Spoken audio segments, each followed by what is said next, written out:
ദൈവനാമത്തിന് മഹത്വമുണ്ടാകട്ടെ. ഇന്നത്തെ സാഹചര്യ നോക്കുമ്പോൾ അഹന്ത എന്ന പദം യാഥാർത്ഥ്യമാകുന്ന ഒരവസ്ഥ, സ്നേഹത്തിനും കരുണയ്ക്കും സ്ഥാനമില്ലാതെയാകുന്നു മനുഷ്യജീവിതത്തിൽ. ഇത് പുതുതലമുറയിൽ അധികരിച്ചു കാണും. ഇതിൻ്റെ പിൻപിൽ ദൈവസ്നേഹക്കുറവ്, കൂടാതെ സ്വന്തം ജീവിതചര്യയിലൂടെ മാതാപിതാക്കൾ കുഞ്ഞുങ്ങളെ സ്വാർത്ഥ ജീവിതത്തിലേക്ക് നയിക്കുന്നു.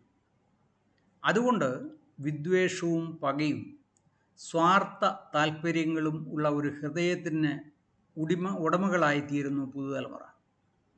ഇന്ന് സമൃദ്ധിയുടെ കടമെടുത്താണെങ്കിലും പാത പിന്തുടരുന്ന അവസ്ഥ, മയക്കുമരുന്നിനും മദ്യത്തിനും അടിമകളായിത്തീരുന്ന അവസ്ഥ, ആത്മഹത്യ അധികരിച്ചു വരുന്ന അവസ്ഥ, കുടുംബ ബന്ധത്തിൽ ശിഥിലത ഉണ്ടാകുന്ന അവസ്ഥ, സംശയാലുക്കളായിട്ട് ജീവിതത്തെ നയിക്കുന്ന വ്യക്തികൾ, ഇങ്ങനെ വ്യത്യസ്ത ലെവലിൽ മനുഷ്യജീവിതം താറുമാറായിക്കൊണ്ടിരിക്കുന്നു.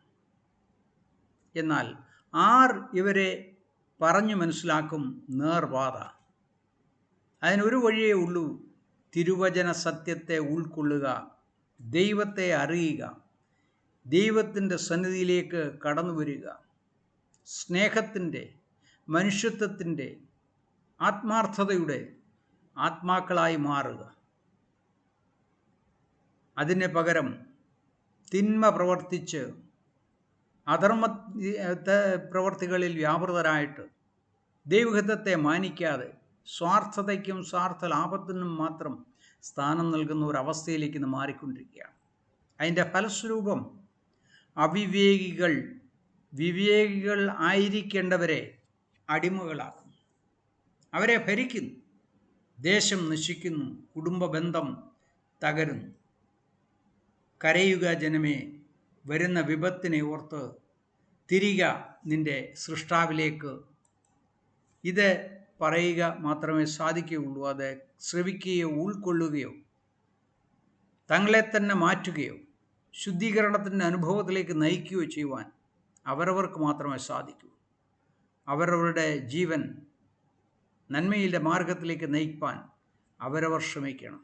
ലോകത്തെ ആകമാനം മാറ്റുവാൻ സാധിക്കുകയില്ല. ഓരോ വ്യക്തിക്കും അവരവരെ മാറ്റിയാൽ നന്മയുടെ മാർഗത്തിൽ, ശാന്തിയുടെയും സമാധാനത്തിൻ്റെയും സന്തോഷത്തിൻ്റെയും മാർഗത്തിൽ ജീവിതം നയിക്കുവാൻ സാധിക്കും. നല്ല കുടുംബ ബന്ധം, നല്ല സ്നേഹം നിറഞ്ഞ കുടുംബ ബന്ധം, സമാധാനം നിറഞ്ഞ കുടുംബ ബന്ധം, അത് പുലർത്തിക്കൊണ്ടുപോകാൻ സാധിക്കും. അല്ല എങ്കിൽ നാശത്തിൻ്റെ വക്കിലേക്ക് കുതിച്ചു പായുന്ന ഒരു ലോകത്തെ നമുക്ക് കാണുവാൻ സാധിക്കും.